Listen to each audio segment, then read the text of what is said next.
امام مالک نے حضرت ابن عمر رضی اللہ تعالیٰ عنہ سے روایت کیا ہے، ایک روز ایک آدمی بارگاہ عالیہ میں حاضر ہوا اور عرض کی، دنیا نے میری طرف سے پیٹھ پھیر لی ہے اور منہ بھی پھیر لیا ہے۔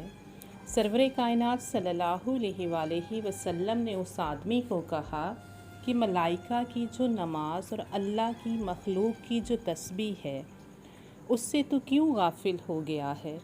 اسی کے صدقے ان سب کو رزق دیا جاتا ہے۔ جب صبح صادق طلوع ہو تو یہ تسبیح 100 بار پڑھا کرو۔